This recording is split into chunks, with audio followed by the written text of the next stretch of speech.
किसी राज्य में एक बहुत ही बलवान राजा का राज चलता था।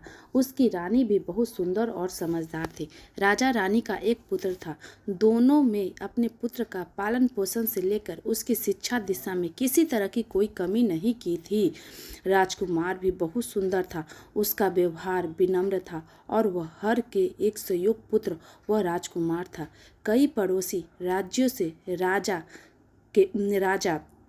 राजकुमार के अपनी पुत्रियों का विवाह करवाना चाहते थे। उन्होंने राजा रानी के पास विवाह के प्रस्ताव भी भेजे थे।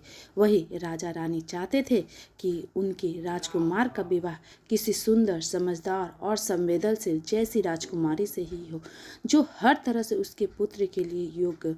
राजा ने अपने राजकुमार को उन राज्यों में भेजा जहाँ से उनके लिए विवाह के प्रस्ताव आए थे।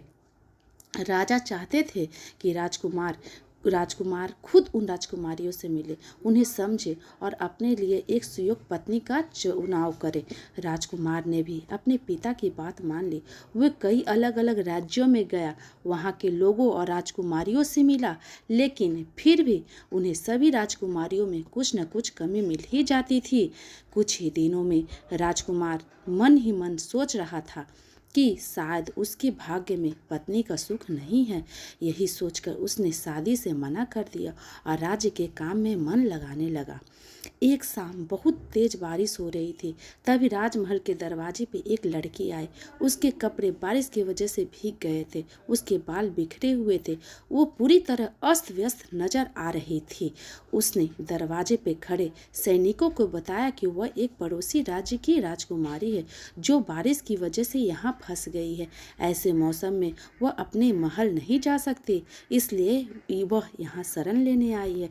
लेकिन उस लड़की की हालत देखकर उन्हें यकीन नहीं हो रहा था कि वह कोई राजकुमारी है। उन्होंने राजा रानी को उस लड़की की बात बताई। रानी ने उसे महल में शरण दे दी, लेकिन उसकी बात कितनी सच है, यह जानने के लिए रानी ने उसकी परीक्षा लेने की योजना बनाई। रानी ने उस लड़की को सोने के लिए एक पलंग सजाया जिस पर 20 मुलायम गद्दे बिछाए, फिर उसके ऊपर एक रेशम की चादर बिछा दी। रानी ने बड़ी चतुराई से उस रेशम के चादर और 20 गद्दे के बीच मटर का दाना रखवा दिया और फिर लड़की के बिस्तर पर सोने के लिए कहा। अगले ही दिन जैसे ही लड़की अपने सोने कमरे से बाहर आई तो रानी ने बड़ी ही बेसब्री से उससे पूछा कि उसे रात को नींद कैसे आई। इस पर उस लड़की ने कहा वह पूरी रात नहीं सो पाई, उसके बिस्तर में कुछ चुभ रहा था। यह सुनकर रानी को यकीन हो गया कि वह लड़की सच कह रही है, वो कोई राजकुमारी है। तभी उसे बिछे गद्दे के नीचे रखा एक मटर का दाना चुभ रहा था। वह बहुत ही संवेदनशील राजकुमारी है। रानी ने उसी वक्त राजकुमार से अपनी राजकुमारी का विवाह का निर्णय किया। राजा रानी खुद उस राजकुमारी को उसके राज्य छोड़ने गए। वहां जाकर उन्होंने उसके पिता से शादी का प्रस्ताव रखा।